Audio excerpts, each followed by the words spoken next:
Hello there YouTube, it's your boy B3, back with another kicking action figure review. Today we are looking at the Hasbro 3 3/4 inch Iron Man 2 movie series Mark 1 Iron Man from the Marvel Cinematic Universe, as portrayed by Robert Downey Jr. Yes, this is a really cool figure that I am selling. Actually, I've had him for many years. I hate to sell my 3 3/4 inch Iron Man in Marvel collections, but something's got to give, you know. I only have so much room in this little apartment. So something, unfortunately, has to go, and I haven't collected 3 3/4 inch stuff in years, so the Iron Man must go, despite the fact that this is my favorite 3 3/4 inch line ever made, and this era of 3 3/4 inch Marvel stuff probably were the best 3 3/4 inch figures ever made. Definitely the best ones for Marvel, for sure. For sure, he's a magnificent figure. Let's zoom out to ironically take a closer look at him. Now, as you can see, he is covered in this wash that makes him look dingy and dirty because he was made in a cave with a box of scraps. So they tried to replicate that really dirty, beat-up look on him, which is really cool. They painted all his stuff back here black. I'm just happy they made it a different color than the rest of the suit. I think that's interesting. You see they got his burlap and stuff, has a great wash on it. Really, really nice. Painted, you know, fuel tank on the arm. The reactor is painted as if it's glowing. You even have the little text from like the missile casings and stuff on his chest. He's very, very cool. Incredible, even. Beautiful looking figure. But how does he function? The head goes side to side, a little hindered by the straps there, but it still goes pretty decently far. Up and down's not much. That's kind of just a problem that the movie Iron Men have. Actually, most of the Iron Men have in this line. They don't all look up great for flight poses, but this guy's flight wasn't really super controlled anyway, so I kind of doubt that Tony could have looked up to fly in this suit. The arms don't come up too terribly far because they are very thick, but they do go around. He had trouble moving in this suit, so because, you know, you get the bend in the arm, and it kind of bends back a little too, very interestingly enough. Pretty nice. You have a good waist swivel. A lot of the figures in this line don't have waist swivels, but they have other articulation. This guy doesn't, like wrist swivels and different kinds of torso movement. But the restrictive design of this armor from the film kind of is why his articulation is like this. You see he's got in and out on the legs that doesn't move super great. I think you're supposed to be able to turn it so that they can kick forward, but it's so tightly packed in there that I can't turn it to kick it forward, but it still probably wouldn't be able to kick back because of his hard plastic bussy, which is very flat, but it's got like dents and stuff sculpted in it. You really like it. And even the serial number for the figure and stuff kind of just blends in with the rest of it. Very nice.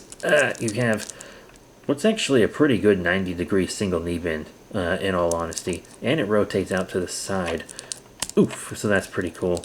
The foot goes down a good ways, up pretty far, and rotates very well, so his foot actually moves better than most of the feet in this line. A lot of them are hindered. His move pretty well. So yeah, he has some articulation that's better, but most of it is not, and I think that's just hindered by the design of the armor from the film. You know, it just hinders it a little. So yeah, like the Mark II and 4 have much better articulation, but they went just as hard, if not harder, on this guy's detail and paint. So now let's get into accessories. First up, we have the stand. Every one of these Iron Man 2 3 3/4 inch figures comes with a stand like this, and he has these big, kind of flat, strong feet. He really doesn't need help standing, but that's not entirely what this stand is for. It's fully sculpted bottom of the feet, by the way. But yeah, you peg him in, and I feel like the peg holes on his feet should have been further down, like maybe back here where this big round circle is. The peg holes should have been in that circle. And I think that was dumb to put him on the front, because if it was on the back circle, he'd fit perfectly on the stand. But since it's not, you kind of have to almost pose him like he's walking, and it still doesn't work out because you can't really kick his legs forward easily. So he stands a little awkward on the stand, because you can't really push him back too far because he has this here. You kind of can, but it's a little odd still. But the reason this is here is because it holds the armor cards, which I thought were a very fun gimmick. You see there's 3 cards in here, and they all overlay on each other. There's one card that's the legs, one card that's the torso, and one card that's the head and arms. And you can mix and match them with other armor cards from the line. So you could have the Mark I's torso, right, with the Neo-Classic comic armor's head and arms, and then, say, Titanium Man's legs. And just mix and match. That's fun for the kids. Maybe even fun for the adults as well. But one thing that's really cool for the adults is they do, in fact, peg into the stand. Mine are still in the plastic, and the plastic makes it a lot harder to fit in the stand. So mine, in my Hall of Armor display, were kind of like this. But that looks really cool, don't you think? That makes for a really nice, fun Hall of Armor display. But these aren't the only accessories he has, because he also has one of the cannons that straps onto the arms. But his is a totally unique one just for him, because it's like his flamethrower. See? It straps to the arm, and it comes with a missile that's also unique just for this Mark I. So all the accessories this guy gets beyond the basic ones that everybody gets are very cool, unique, specific ones made just for him. You see it launches pretty hard and far. Very cool flamethrower accessory. It just attaches directly to the arm here, and it kind of fits in perfectly. You see how the details on the arm flow right into it. Very, very cool. It doesn't look as dingy as the rest of him, which makes it stand out. I wish it had the dingy look that the rest of the armor does, but oh well, it's still pretty cool. Now let's slide right into these size comparisons. Here on the left, we have another figure from his line. It is the Mark II movie series Iron Man from the Iron Man 2 line in Hasbro. And if he looks short, that's because he is. This is a big, bulky armor, but they made it the same size as all the other armors.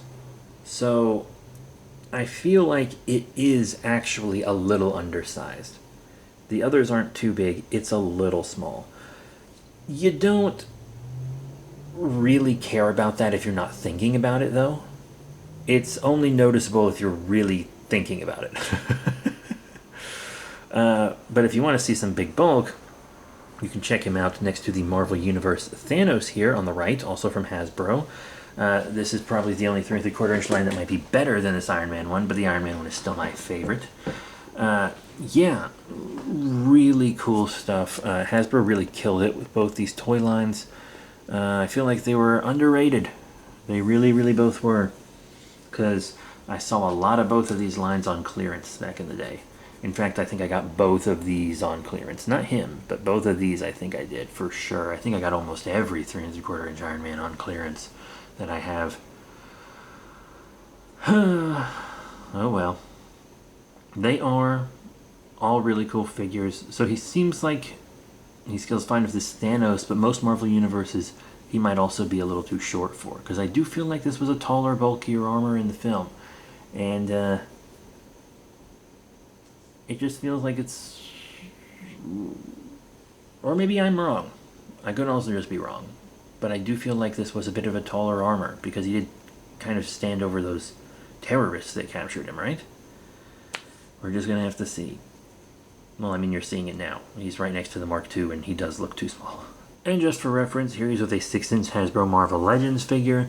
It's the SPDR Build-A-Figure Wave Kane Scarlet Spider. This is the second Kane Scarlet Spider that Hasbro gave us, and the better one. Obviously, they don't scale well together, nor are they supposed to. You have 112 here on the left, 118th on the right. It's just not going to work. But if you're the person that doesn't care about scale, this is what you're going to get. So what are my final thoughts on the Hasbro Iron Man 2 movie series Mark I Iron Man from the Marvel Cinematic Universe?